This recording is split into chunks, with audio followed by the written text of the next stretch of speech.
Está no ar o programa Go Aquiles. Sejam bem-vindos.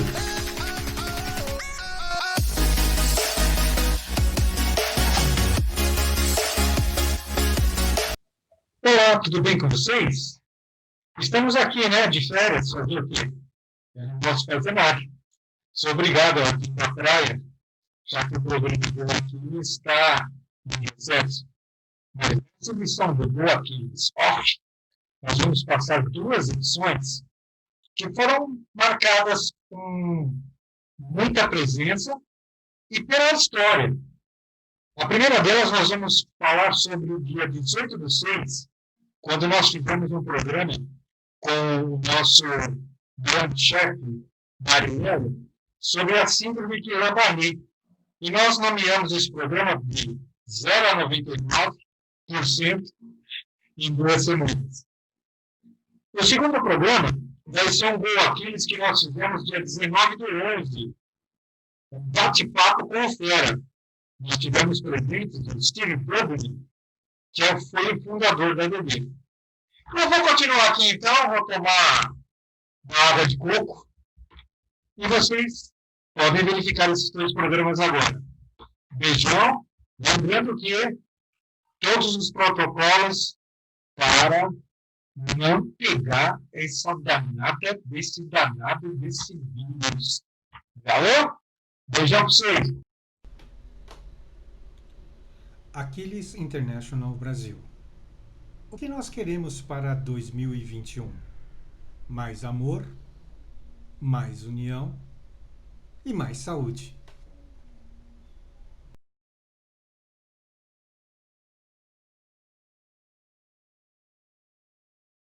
E o Edson, num programa lá atrás que a gente fez, acho que com o Ezequias, comentou que tinha vontade de... Perguntou se eu me sentia à vontade de falar disso. Eu falei, sem problema nenhum. E aí a gente marcou de fazer esse programa, então, para mim é uma satisfação enorme poder ajudar outras pessoas que tiveram a mesma síndrome, porque, com certeza, quanto mais informação a gente possa ter, melhor né? É isso aí. Então, vamos lá, eu vou colocar aqui a descrição, Melo, do que o que é a síndrome de Guillain-Barré. A sigla dela é SGB. É uma fraqueza muscular de aparecimento súbito causada pelo ataque do sistema imunitário ao sistema nervoso periférico. Ela provoca fraqueza, dormência e dificuldade respiratória. Cheguei mais cedo na USP, 6h30 da manhã, saí para correr 10 quilômetros. Quando eu estava no segundo quilômetro, também estava me sentindo estranho. Eu falei, vou parar, parei. Não estava entendendo por que eu estava sentindo essa dificuldade em correr, né? Eu corri, consegui, mas frequência cardíaca alta, perna pesada. Aí falei para meus alunos até brincaram depois, né? Falaram assim, o cara 2 quilômetros, tá brincando com a gente, né? Tá zoando, aí, tudo bem. Aí, à tarde, faz exatamente 3 anos que isso aconteceu. Era em junho, festa junina do Porto Seguro, do colégio que eu presto serviço. Eu fui lá participar, conhecer lá, passear no Porto Seguro do Morumbi, lá do nosso grande São Paulo Futebol Clube. E aí eu peguei a minha scooterzinha, subi para levantar a perna, difícil. Cheguei lá, sentindo estranho, tudo bem. No dia seguinte, domingo, eu tinha um evento com 65 alunos na Track and Field Cidade Jardim. E aí eu ia correr 10 quilômetros lá também. Estava descrito. Aí eu resolvi, falei assim, não, 10 quilômetros, estou assim, não sei se eu vou conseguir correr e tal. E aí fui dormir, né? Quando eu ficava parado, eu não sentia nada, né? Quando eu cheguei no domingo, foi quando eu comecei a ver que estava estranho mesmo o meu corpo.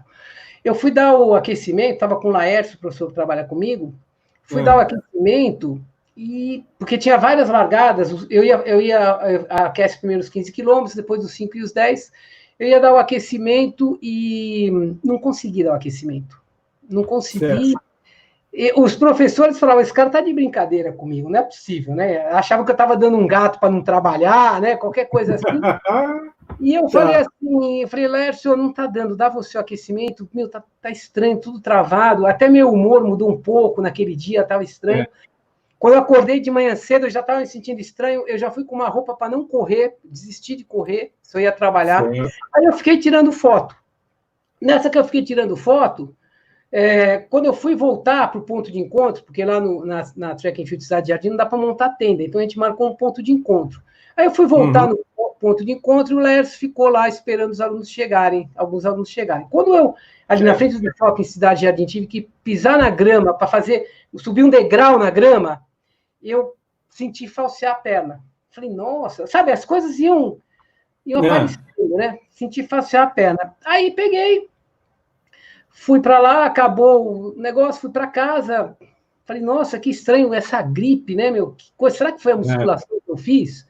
Será que, né? Falei, não pode ser, tal. Aí fui para casa, quando eu ficava parado, domingo à tarde eu fiquei em casa parado, não sentia nada. Mas quando eu exigia, eu sentia um pouco mais. Aí, quando eu fui para casa, isso era na segunda-feira, né?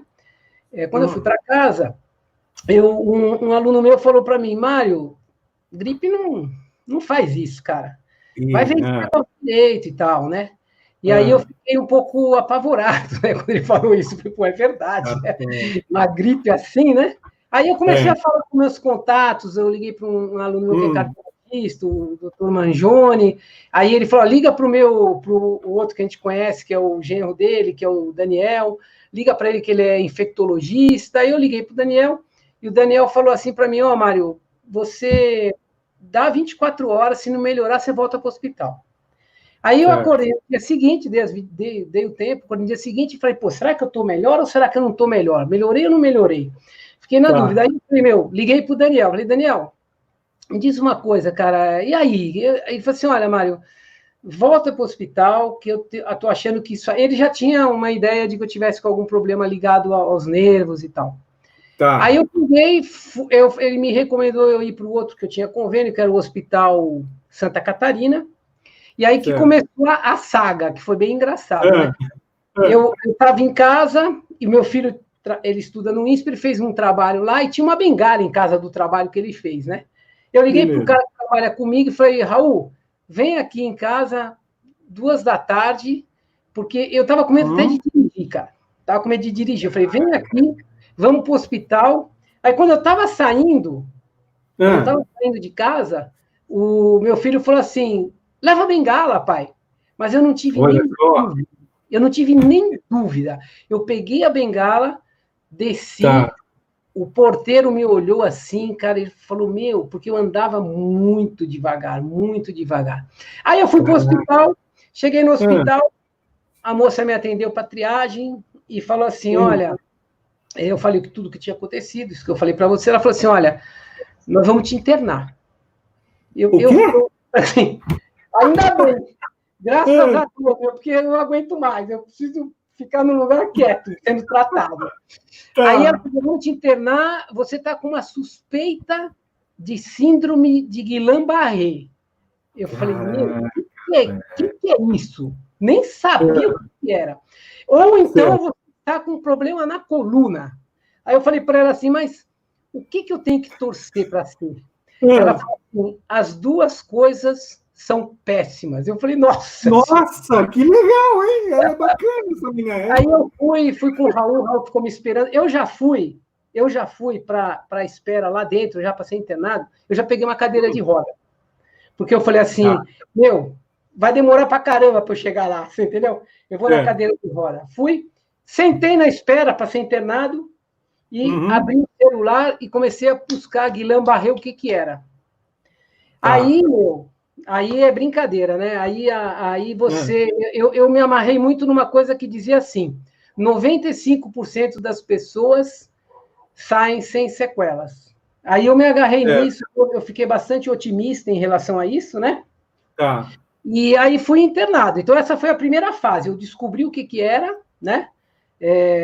O que aconteceu. Aí o cara me internou, e aí eu comecei a segunda fase, que é a fase Aí, ó, eu internei. Eita, Nossa Senhora, com a camisa do tricolor. Então, eu acho que era isso que piorou a sua situação, foi essa camisa. Então, esse exame do líquor, ele é um exame necessário para o diagnóstico de doenças do sistema nervoso, né?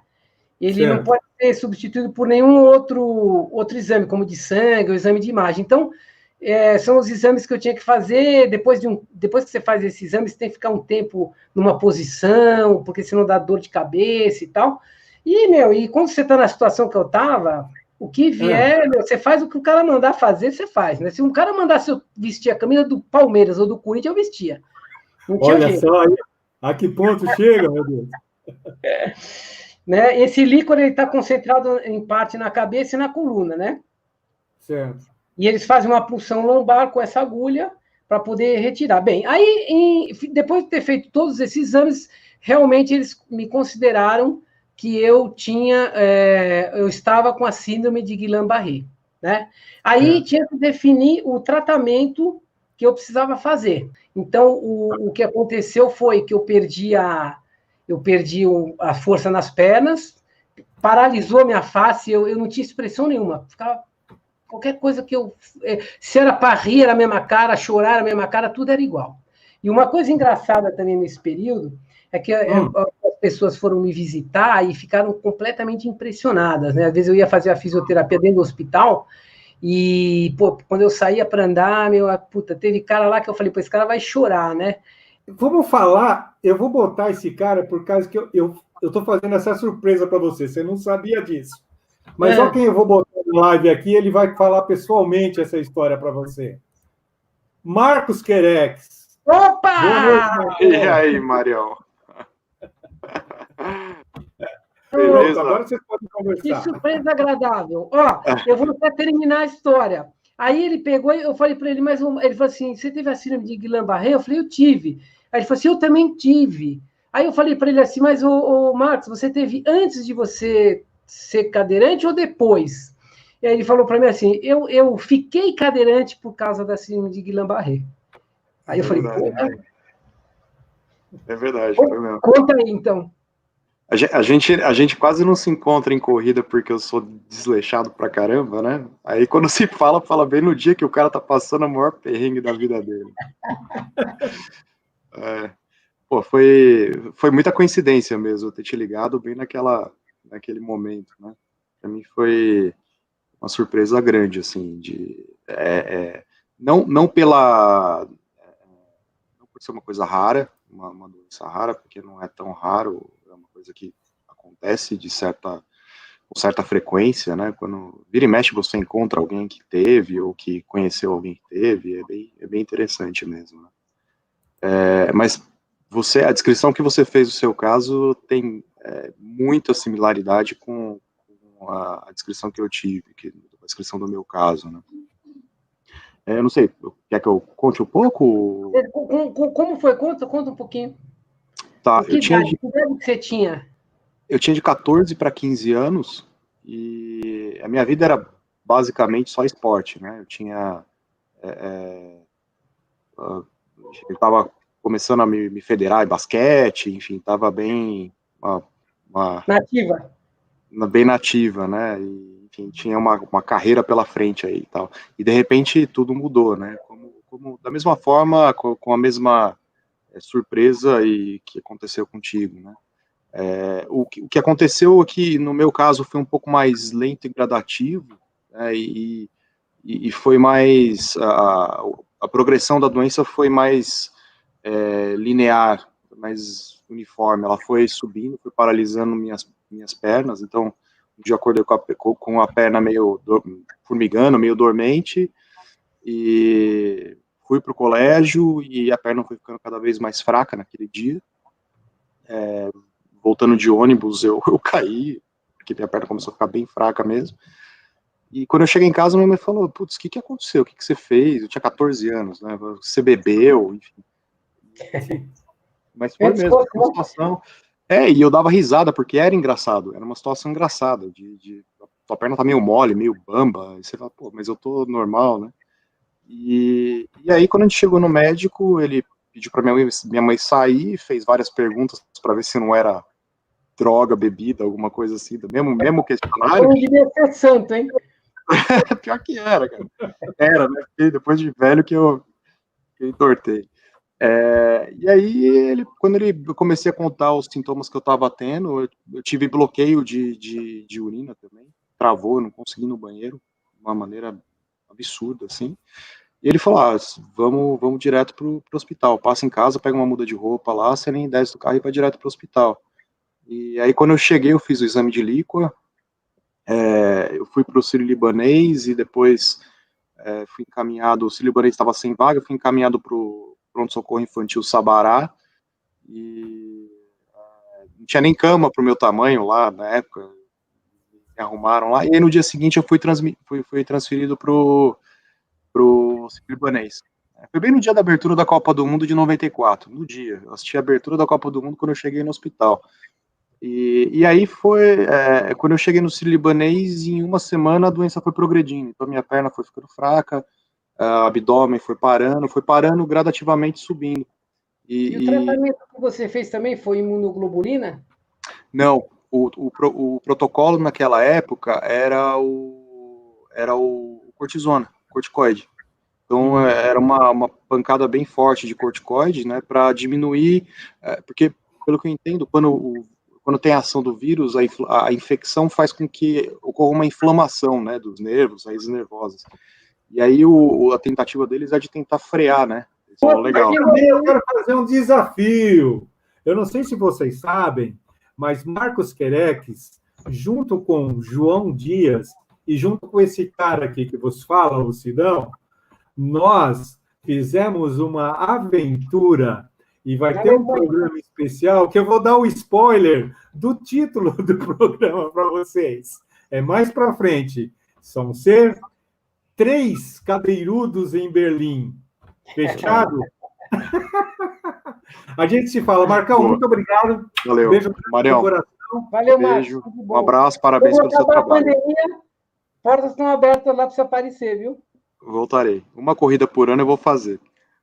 Aí, ó, tá prometendo, hein? Valeu, Parabéns. Marquinhos. Muito obrigado. Valeu. Eu vou continuar com o Melo aqui, tá bom? Show de bola. Valeu, gente. Abração. Valeu. Obrigado. O Edson, então, aí no hospital eu sempre fazia fisioterapia já, né? Eu fiquei 11 dias. Eu fiquei 11 dias internado, eu nunca tinha ficado internado, eu só fiquei uma noite internado na minha vida para fazer a minha cirurgia de menisco no joelho. Nunca tinha ficado no hospital internado por doença nenhuma. E eu fiquei 11 dias internado lá.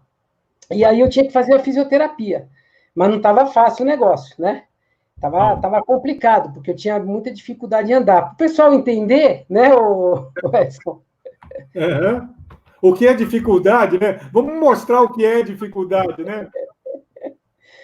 É inacreditável como... Agora, uma coisa que o médico sempre falava para mim, ele falava assim, olha, Mário, a sua doença ela começou na sexta-feira, quando você correu na esteira e não estava conseguindo. Olha lá, eu tinha que com a bengala ali apoiada, porque sem ela não dava. No hospital tinha uma rampinha num lugar que eu não subia de jeito nenhum, cara. Entendeu? No final, lá, quase perto da alta, que eu arrisquei uma vez, mas não era fácil. E não pensa que eu andava muito. Eu ia até o final do corredor e voltava. E já era bastante, né? Já era bastante complicado. Eu confesso a você que foi nessa imagem aqui que eu mostrei para a Tina, a gente chorou de ver você nesse estado, cara. Eu com certeza, se eu não tivesse com a bengala, eu ainda me apoiava na máquina lá. Sem a bengala, eu não andava nem a pau. A chance de cair era enorme. Nessa outra aqui, eu já elevo um pouquinho a bengala, que eu já estava sentindo se eu estava melhorando. Então, eu levantava um pouquinho a bengala para ver se eu já tinha um pouco mais de equilíbrio, né? Certo. Mas a verdade é que, apesar de ser uma melhora bem pequena, era bastante complicado. Aqui nessa que eu estou no meio de azul, eu já estou com a face paralisada, né? Tanto é que um dia o Capriotti dormiu lá no hospital, e aí como eu tinha que dar, o pessoal me mandava o WhatsApp demais perguntando como é que tá, querendo saber notícia. E, cara, não dava para dar notícia de um por um. Então, eu fazia um boletim e, pumba, mandava. E aí eu falei para o Caprote, fala aí, cara, porque eu acho que eu não sei se amanhã eu vou conseguir falar, cara. Entendeu? Porque começou a paralisar a minha face, né? Aí o Caprote até rachava e tal, mas eu acho que uma das coisas mais importantes para eu poder ter me reabilitado rapidamente foi o meu. Eu tinha muita confiança que eu ia ficar bom, muita. Então eu não estava nem um pouco assustado. As pessoas estavam muito assustadas, todo mundo que me via ficava assustadíssimo, mas eu sabia, eu falei, pô, 95%, cara, eu vou ficar legal, né? E eu comecei nessa época a estudar muito o que era o Guillain-Barré, e não encontrava muita coisa. Encontrava o que era doença, mas não encontrava o que eu tinha que fazer para me reabilitar. Então eu perguntava para os fisioterapeutas, nem eles me davam confiança de que eles dominavam o assunto. Porque não tem gente com Guillain-Barré à torta e à direita para você ter experiência com isso, você entendeu? Então eu pegava no YouTube, procurava programas, via casos piores que o meu, né, que o cara estava se reabilitando. Tinha gente que demorava 4 meses, 6 meses, né?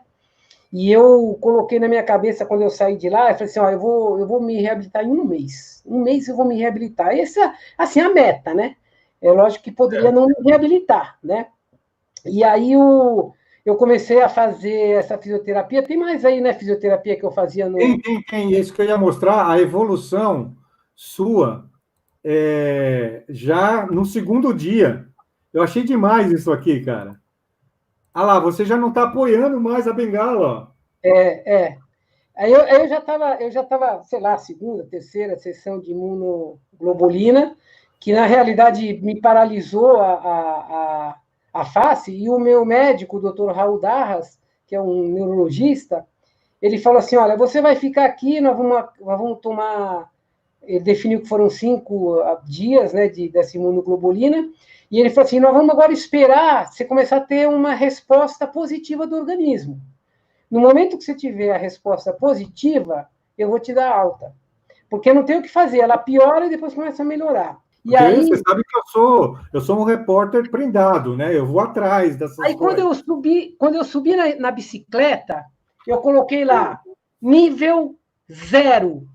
Sabe por que eu coloquei nível 0, Edson? Por quê? Porque não tinha -1. Porque se tivesse -1, eu ia colocar -1, só para você ter ideia. E aí eu comecei a pedalar no 0, fazendo 5, 10 minutos pedalando, porque pedalar até que era bom que mexia, eu precisava mexer. Isso já em alta, hein? Já estava em alta. E a esteira também, e eu fazia o step também, que é um movimento vertical, e eu pegava, subia, fazia 1 minuto, aí colocava dentro das séries também. Tudo que eu queria fazer era movimentar a articulação, movimentar as pernas, né, e tal. E na esteira, eu subi na esteira, Edson, eu coloquei 1,2 km por hora. Sabe por quê? Porque era o mínimo que começava. 1,2 km por hora. Quem corre, quem anda, sabe que não é nada. Não é nada. Não é nada. E aí eu pegava, levantava a perna para movimentar. Por quê? Porque eu fazia muito esse movimento da perna, porque não dava para andar rápido, mas dava para mexer a perna. Entendi. Agora, o mais fantástico de tudo é que a cada dia eu evoluía. Então, eu comecei a 1,2, fui até 1,5. No dia seguinte, eu fui a 1,2, fui até 2. No outro dia, eu comecei com 1,5, fui até 2,5. E assim eu fui indo, junto com a fisioterapia de lá. Eu treinava 2 períodos, eu ia fazer a minha fisioterapia e treinava à tarde na academia. Se eu não tinha fisioterapia na quinta, eu treinava de manhã e de tarde. Então, eu fortalecia, fazia... e eu terminei assim, com 5 km por hora e 5% de inclinação. Porque eu julguei que 5 km por hora, isso depois de 2 semanas, eu julguei que 5 km por hora era uma caminhada boa, não era veloz, mas era boa. E a inclinação era um grau de força, e eu estava fazendo isso bem. Então, eu evoluí em 15 dias de 1,2 em 10 minutos, que era o que dava a fazer, para 30 minutos de 5 km por hora, 5%. Então, foi isso, né? Assim, eu acho que a pessoa que tiver um Guillain-Barré não pode se concentrar muito tem que fazer bastante fisioterapia, tem que dar bastante estímulo, né? Que aí ela tem uma recuperação rápida. Verdade. Cara, essa foi a minha história. Eu só posso dizer o seguinte, Melo, a gente brincou, né, de expectativa e realidade, mas eu montei um slide aqui que deve definir bastante tudo isso que aconteceu com você, mas também que pode acontecer com outras pessoas, tá? Então, eu coloquei aqui, ó, a real é que temos que viver a vida. Aí tem uma frase aqui de Mário Quintana, ela diz o seguinte: existe um momento na vida de cada pessoa que é possível sonhar e realizar nossos sonhos. E esse momento tão fugaz, né, tão pequeno, tão mínimo, ele chama-se presente e tem a duração do tempo que passa. Eu acho que você é uma lição para a gente. Você aproveitou todo o seu tempo, todo o expertise que você tinha em relação a saber do seu corpo, da sua limitação, e você viveu esse momento e viveu esse momento intensamente. Eu acho que é uma das grandes lições que a gente tem que ter é exatamente isso. Vamos viver a vida, mas pensando e sonhando para o futuro, mas também nos precavendo, nos preparando, assim, preparar o nosso corpo para as coisas que possam acontecer. Então, eu digo a você, além de atender a nós, deficientes, e a toda a comunidade do Aquiles, você é um vencedor. É isso, é essa palavra que eu queria deixar com você agora. E a gente está caminhando para o finalzinho aqui da nossa live, então deixa um final aí para o pessoal, o que você quer, o recado. O recado foi dado, cara. Quer recado mais legal do que isso? Um recado que você sentiu na pele? Mas é isso, cara. Vamos viver, vamos tocar a vida para frente. Eu acho que outra coisa também que foi extremamente importante na minha recuperação foi que você estar otimista, positivo. Eu tive o tempo todo muito otimista, muito positivo. E tem muita gente que, às vezes, numa hora dessa, ela vai para baixo, tal. E isso não ajuda nada, né? Mas você pensar, putz, eu vou melhorar, eu vou fazer, foi muito legal. Eu também tive muito apoio de muita gente, né? Tá. Minha esposa, meu filho, né? É duro, viu, cara? Eu sei. Deram uma força legal, né? Eu estava correndo num dia, eu corria 21 quilômetros, 20 quilômetros, de repente eu não conseguia nem andar, né? Então é uma coisa muito violenta, né? E eu tive muito apoio dos meus alunos. Eu não posso nem falar muito aqui, porque senão eu vou chorar mesmo. Mas se o Oscar pode chorar, né? Pode. Por que a gente não vai? Então, eu acho assim, eu tive muito apoio de todo mundo, muita gente se preocupou comigo e tudo mais, isso foi legal, a gente se sente querido, né? E é isso, e eu não desejo isso para ninguém, né? Porque a gente pode... Eu me safei, né? O Marcos Querex teve uma lesão muito mais grave, tem outras pessoas que chamam pior. E depois que eu tive essa doença, eu já vi criança de 2 anos que teve, lá no Porto Seguro, no colégio, tinha uma professora que me falou que tinha uma criança de 2 anos que tinha tido, que não consegue nem se comunicar para dizer o que tem direito, né? Então, assim, já vi pessoas idosas que tiveram, né?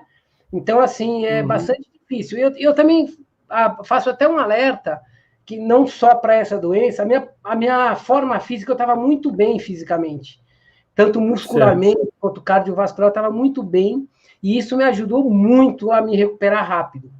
E isso também serve para tudo, para o Covid que está aí, né? Quem está em forma, quem está fazendo exercício, cuida da alimentação, ele vai ter uma possibilidade de enfrentar a doença com muito mais facilidade.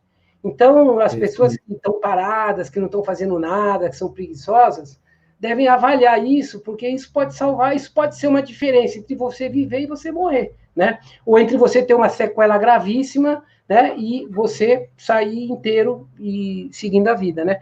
Para falar a verdade, eu tive uma sequela mínima. A Valéria, um beijo, Valéria. Essa também é outra especial. Eu tive uma sequela pequena, que meu olho aqui, esse olho aqui, eu sinto, a musculatura dele ficou. Então, vamos dizer assim, que eu perdi meio grau na minha vista por causa da musculatura. A única sequela que ninguém percebe, só eu que percebo, é a única sequela que eu tive. Certo. É isso aí. O pessoal nem precisa falar, né? Seus alunos, todo mundo agradecendo. Aqui a sua guerreira, ó. Eu me emociono porque fez diferença, né? Essas coisas. E em relação àquela sensação do banho que eu estava tomando, eu não sou uma pessoa religiosa, apesar de eu ter estudado 11 anos em colégio de padre, eu não sou um cara fervorosamente, né, religioso. Mas eu pensei assim, pô, Deus me pôs aqui para eu sentir como é que é. Ele falou assim, eu vou deixar você escapar, para você voltar a trabalhar, mas você vai sentir ali na pele. E eu senti ali na pele a sensação que era ter uma deficiência mais grave. Aquiles International Brasil. O que nós queremos para 2021? Mais amor, mais união e mais saúde.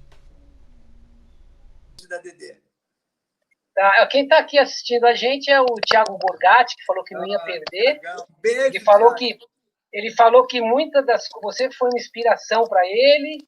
E isso é uma inspiração para quem te conhece, sabe que você é uma inspiração para todo mundo que te conhece, né? Então isso não é novidade. A Denise Melo, que trabalhou muito tempo na captação, e alguns alunos meus, Mário Levado, Estela Dantas, galera tá tudo aí.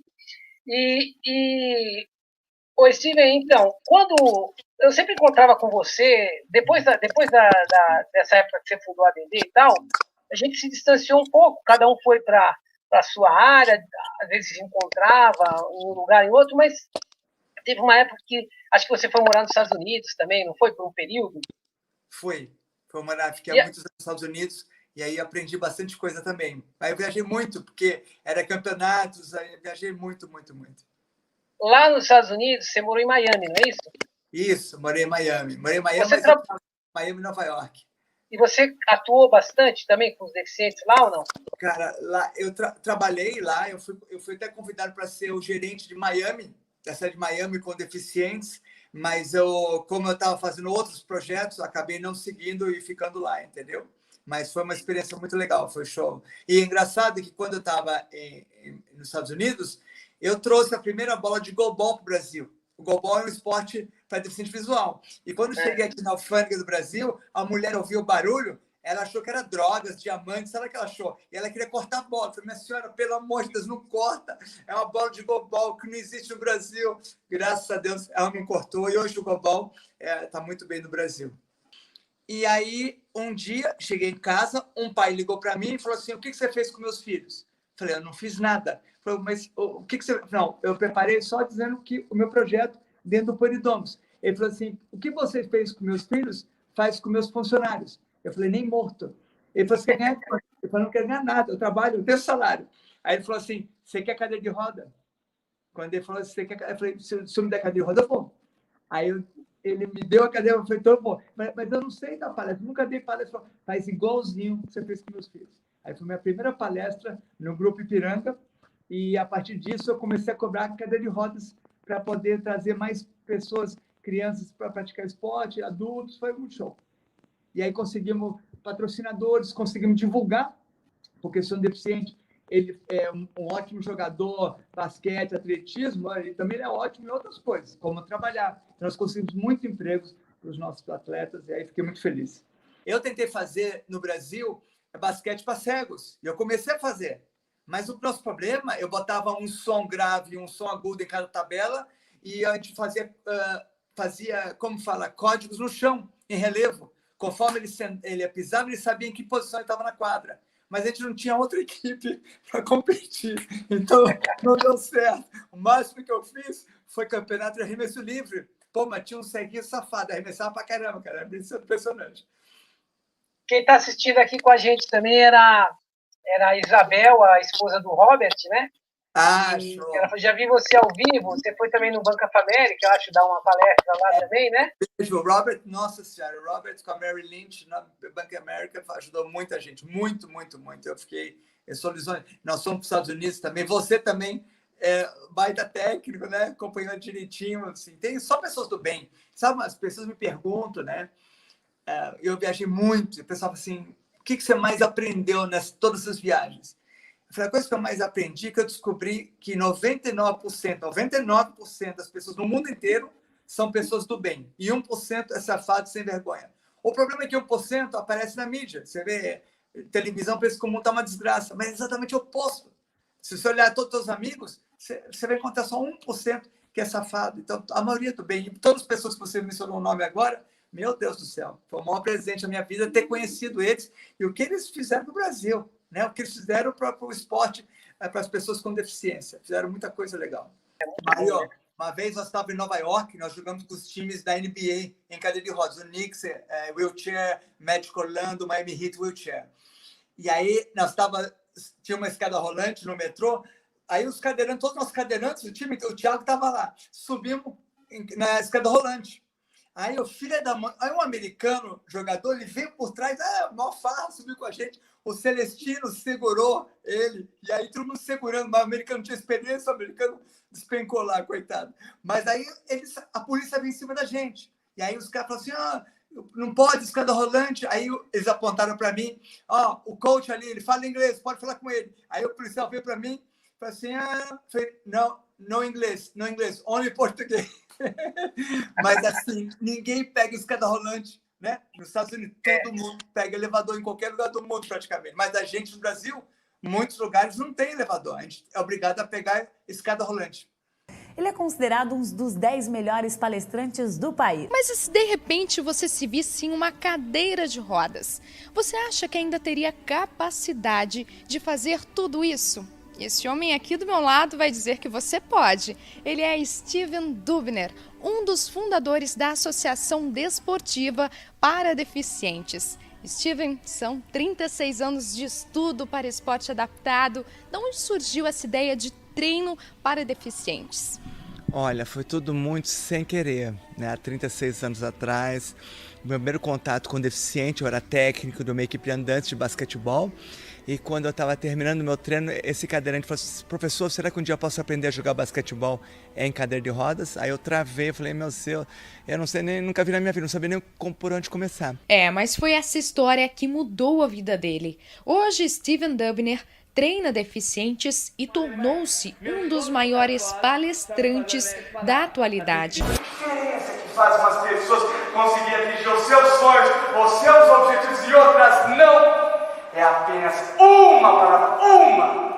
Ousar. O que é ousar? É dar o primeiro passo no sentido do seu sonho, do seu objetivo. Eu garanto, eu prometo, vão chegar muito próximo, só vou conseguir alcançar. O ser humano tem uma capacidade absurda. Vocês fazem coisas que nem imaginam que são capazes de fazer. Baixou santo, né? Baixou santo. Você sabe que aquele tetra, né, que joga tênis, eu estava no Mundial, aí ele falou assim, professor, bate uma bolinha comigo. Falei, cara, esse tetraço, uma cadeira motorizada, cara, eu não jogo bem tempo, eu vou acabar com você, não tenho dó não, vou te destruir. Aí eu falei, vamos, professor, dá tudo, me acaba comigo. Você vê que ele levantava com o pé e dava, o cara acabou comigo, o cara me destruiu. Eu falei, eu vou sair daqui, eu vou fazer terapia pro resto da vida, por sua causa. O cara me destruiu. Era campeão mundial de tênis, cara, numa cadeira motorizada. Imagina, cara, absurdo. Ô, Steven, eu, desde que eu comecei a trabalhar com deficiente, a gente vai se acostumando com as diversas deficiências que tem, né? E muitas das vezes a gente se surpreende, às vezes a gente não está tão preparado para poder ver, né, enxergar isso e tal. Você teve, assim, pessoas com deficiência que te surpreendeu, assim? Você se chocou? Ou você teve dificuldade, assim? Olha, uma vez nos Estados Unidos, o meu chefe me falou para mim ir lá cuidar do deficiente, né? Eu entrei na sala, vi três caras sentados, eu olhei para os caras, falei, será que o cara é visual? Será que o cara é físico? Será que é auditivo? Eu não conseguia fazer a leitura. Eu falei, qual de vocês que é? Ele olhou para baixo, apontou e era um cara tamanho, olha, não dá nem... Ele era assim, é quase daqui, na minha cabeça, até aqui. Chama Small People, pessoas pequenas. Eu olhei assim, eu falei, pô, é um bonequinho, muito bem feito esse boneco, né? Aí ele começou a andar, falou, pô, e anda. Esse americano faz cada coisa perfeita. Falei, será que é caro? Deve ser caro, né? Porque ele é tão perfeito. Quando ele abriu a boca, falei, puta, gente. Ferrou. Aí eu não sabia o que fazer, meu. Sabe como o cérebro, você olha uma coisa, o teu cérebro não computa? Aí eu falei, pô, eu vou fazer o quê? Eu vou sentar numa cadeira. Não, eu vou me ajoelhar. Tentei ficar o mais no chão possível para conversar no nível dele, né? E esse dia foi show. Uma experiência maravilhosa. Conhecer um small people que eu nunca tinha visto na minha vida. Foi muito show. E outra pergunta que eu ia te fazer, eu me lembro na época da ADD, que a Denise me falava muito, e você sempre falava, porque os cadeirantes muitas vezes vão para o farol fazer pedágio, sei lá como é que eles chamam, porque eles ganhavam mais do que se trabalhassem, né? E a Denise sempre me falava que você era um cara que sempre cobrava dele não ir porque pela dignidade, porque vocês querem trabalho, né? É mais ou menos assim, né? Não é uma coisa legal um cadeirante pedir dinheiro no farol, né? Quando eu cheguei no Brasil, eu via muitos deficientes no farol ganhando grana, né? Ganhava 3 pau, ganhava bem, né? Mas eles não tinham formação. Então eu percebi, para mim tirar eles da rua, eu tenho que dar uma formação para eles, tem que qualificar, eles têm que estudar. Se não estudar, não ter uma formação, eles não vão conseguir. E outra coisa, né? Eles tiveram muita dificuldade para entender isso. Eles ganhavam aposentadoria. Todos que tiveram a coragem de fazer isso, todos eles hoje estão trabalhando, ganhando muito mais do que no farol, e eles têm uma segurança de vida, formaram famílias, né? É muito mais tranquilo. Eu lembro o Claudinho, uma vez um Cláudio, que não é o Claudinho nosso de basquete, ele estava no farol e uma mulher parou e fez um cheque, ia doar um cheque para ele. A mulher fez um cheque e falou assim, senhora, posso ver a identidade para conferir a sua assinatura? Eu chorei dele, cara, chorei. Eles são muito show, muito show. Primeira propaganda que eu fiz no Brasil, para tirar eles da rua, falava assim, ela até ganhou um leão em Cannes, falava assim, Antônio Hermílio de Moraes trabalha 8 horas por dia sentado, Bill Gates trabalha 6 horas por dia sentado, a Bíblia Diniz trabalha 4 horas por dia sentado. Qual a sua desculpa para não contratar paraplégico? Era exatamente assim a campanha. Aí, a partir desse momento, os empresários começaram a ligar, Steve, manda um. Eu mandava, depois de 6 meses, ele, Steve, manda dois. Eu falei assim, o cara não tem, ele acha, ele não tem mau tempo. Como ele consegue isso? Sempre essa dificuldade que ele tem fora do teu trabalho é muito maior. Então, trabalhar é muito fácil para ele. E eu vou contar uma história maluca. O Betão, esse Betão que vinha de cadeira de rodas, ele foi trabalhar num supermercado. E ele subia uma escada e tinha os monitores. Quando o ladrão roubava, ele acionava o guarda lá embaixo para pegar o ladrão. E uma vez, o guarda desligou o rádio. O que ele fez? Ele foi escada abaixo, né?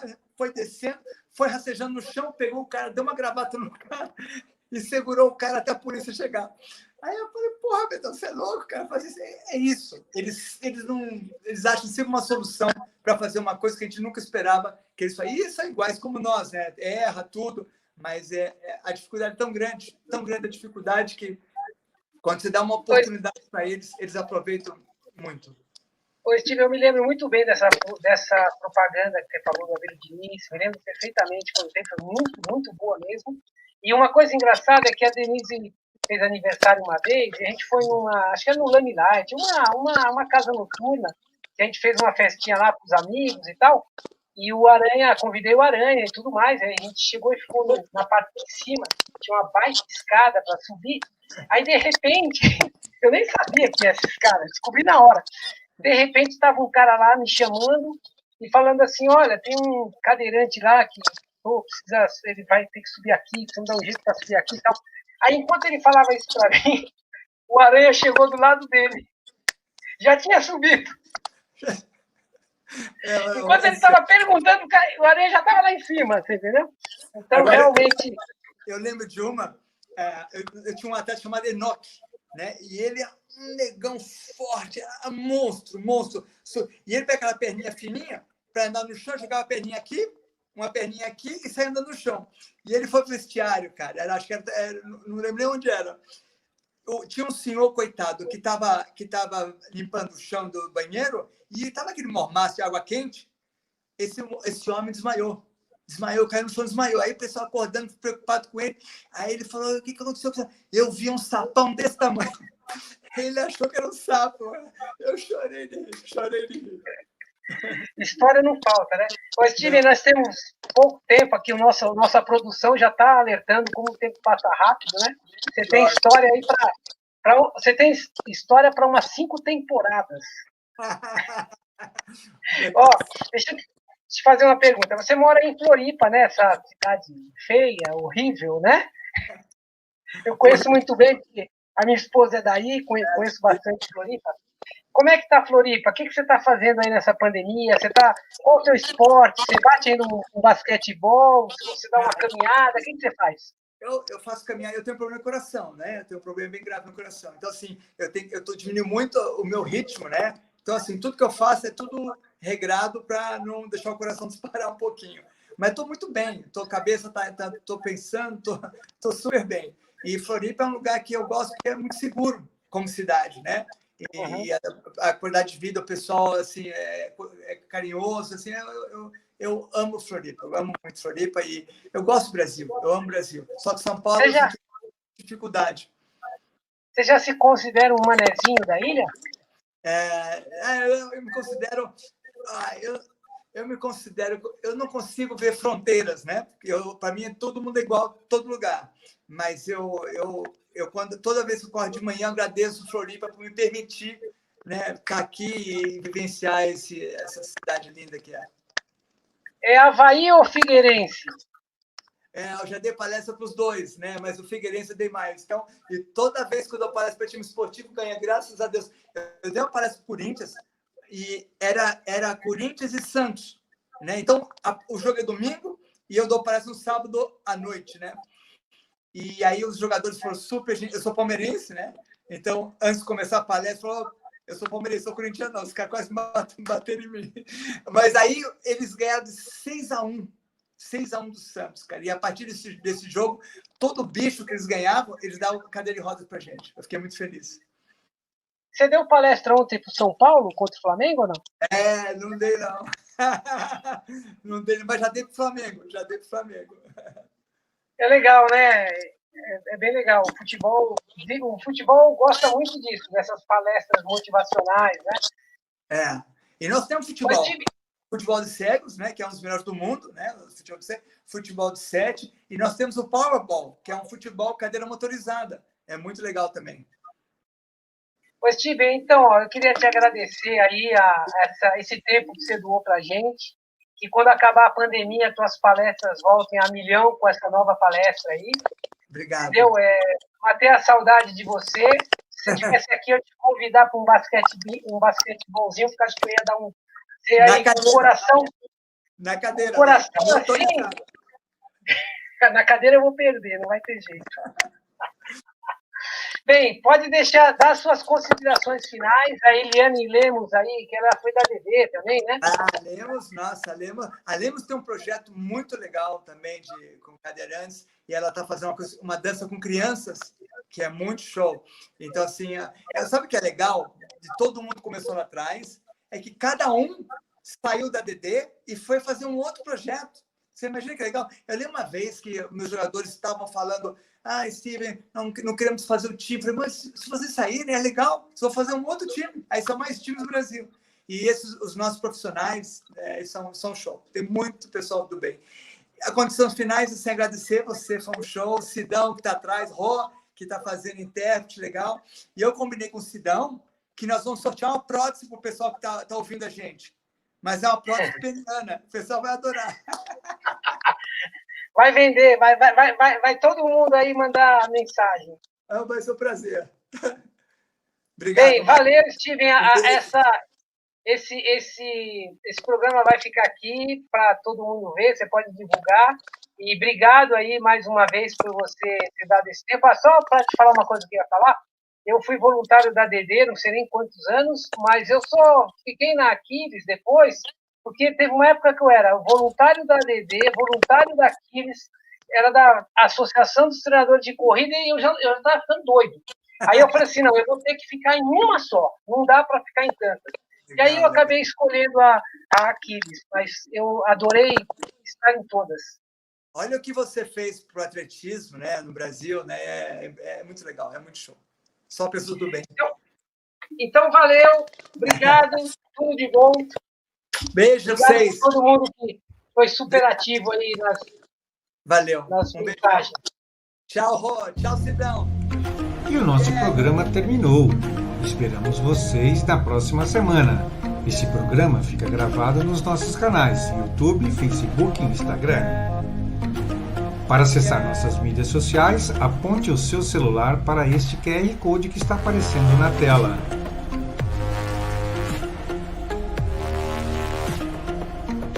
Na próxima semana estaremos juntos. Os nossos patrocinadores: Brasforma, Lasanha Digital e Marius Team.